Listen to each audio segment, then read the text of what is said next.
You want to sing with me? Pour you a drink, like I pour out my heart.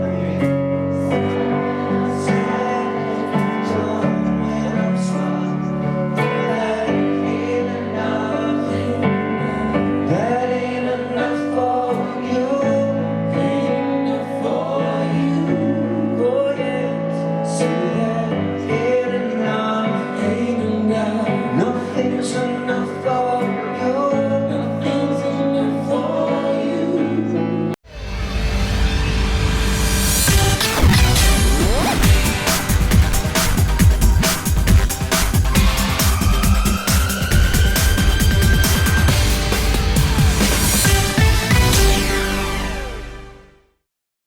Here we go. Coming down in 3, 2, and 1. Yeah, no, Corey, you're looking at me. Will you stop Sorry, looking at mate. Look Sorry. at me. Sorry. I've never done an interview before. It's my Oh, first yeah, one. right. Look, man, we're here in Toronto, the home of Live Nation.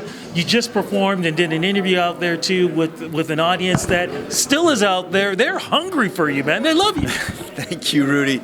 Well, I'm glad they are. Because I'm excited about going back out on the road. It's 20 years, man. 20 years, 20 exactly. years. For a record and a tour. Well, we have so much to You look talk good, by about. the way. You look It's fantastic. really cool. I like that little tam you got on there. I'm trying to catch up with you, my friend. No, you've been such a staple point and such an inspiration for so many people. You know, it's kind of funny. I was thinking to myself, because this weekend is Canada's Walk of Fame induction. You were inducted. Correct. That's the last time we saw each other at Casa Loma. It was it was Castle when we saw a each other. fundraiser. And it's kind of funny because you told the story. Pivotal night for me, when I met Bob Ezrin. Yeah, because that really was the inspiration for this. Are we calling EP, album, whatever you want to call Yeah, it? it was actually. Bob and I met each other that night, and we developed a close friendship over the ensuing months. And he really encouraged me to go back and write songs. And he said, "I think you've got a lot to say, and you should share your music." And who's going to argue with Bob Ezrin? Nobody. Not me. We became close as friends as well. I consider him one of my dearest friends in life right now. And it's just one of those encounters that you meet somebody at a function where you don't think, months and years ahead that you're going to have a close connection, but we did. And he's a brilliant producer. I was very lucky to have him work on this record. But this was during the summer, and you ended up writing, as part of this album, a Christmas song, a tribute to your mom and your family. Well, there's actually, there's a feature with Jim Cuddy on the record. No, I didn't know that. Yeah. There's a great... The icons are getting together. Yeah, absolutely. There's a great backstory to that, to the reason that Jim got involved. You want to know it? The microphone is here, my friend. So there's this fan from Saskatchewan named Jackie Andre, and she was writing since I started with Facebook. She was writing, a great fan. She's just very literate, very full of spirit, very intelligent, and she was saying, my number one is Corey Hart, my number two is Jim Cuddy, and she goes, to have my number one and my number two. She said I was falling down to number two because I never did any new music and I wasn't doing any tour. And she kept kind of poking at me saying, well, you're going to fall down to number two. And I would see her make these posts on Facebook from 2013, 2014, 2015. And year after year, she kept running with it, right? Right. And finally, I said to myself, she said in one of these posts, she said, if Jim and Corey got together, my number one and number two got together, that would be the ultimate. And I thought, I'm going to ring up Jim and see if he's up for it, because I think the fans are better A&R people than record companies, truthfully. No offense to some A&R people, but because the fans, they know.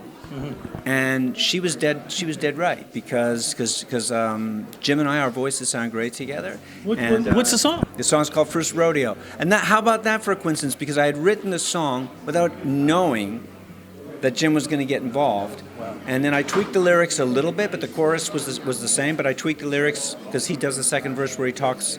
It's a really autobiographical song about my life in music and my career, and it has a lot of references to getting back out there. Mm-hmm. And we loved it. We loved working together with him. He's a real gentleman. I call him Sir James. Oh, I love this. But you also did a song with about your daughter, too, right? There's a song called Shawnee Girl, which is about my daughter India. Mm-hmm. There's a song for Julie called Tonight I Wrote You This Song. And Dreamy Time Again is kind of my song about going back out on the road. What about the Christmas song we were talking about earlier? Yeah, the Christmas song, Another December, it was the first one that I wrote for the record. And it's about my mom, who I lost in 2014, shortly after my concert at the Bell Center. And Christmas time is a period of time where, well, for 2 years I was shell-shocked. I spoke to my mom every day since I was a little kid. I mean, no matter where I was on tour in the 80s, I'd call her every day. We very, very, very close. This is her signature. Wow. When she passed away, I put it right on my arm. So I started to write this song because Christmas time is a sentimental time when you really feel your emotions, but it's an uplifting song, so anybody that's lost a parent or a loved one, hopefully will be able to relate to the lyrics in the song. No, I can definitely do that. I mean, I lost my brother just around December also. His birthday's on December 24th. I lost him to cancer. Oh, wow. So I know exactly what you're talking about, too. So is that the first time you heard the song? First time I heard it, so I was just like, thank you for writing a song like that. But look, I know we don't have a lot of time, but I got to ask you the tour, because as we speak, December 7th, tickets go on sale. When does the tour start and where? May 31st, that's my birthday, in St. John's. What should be the opening track? Boy in the Box? Boy in the Box, always, my friend. And then we go across Canada. We finish up in Vancouver at the end of June. Looking forward to this. Look, man, you got fans out there you got to go see. Great seeing you, man. Congratulations and all success. Keep doing all the good stuff that you do for Canadian musicians. Thank you, my friend. You're a legend.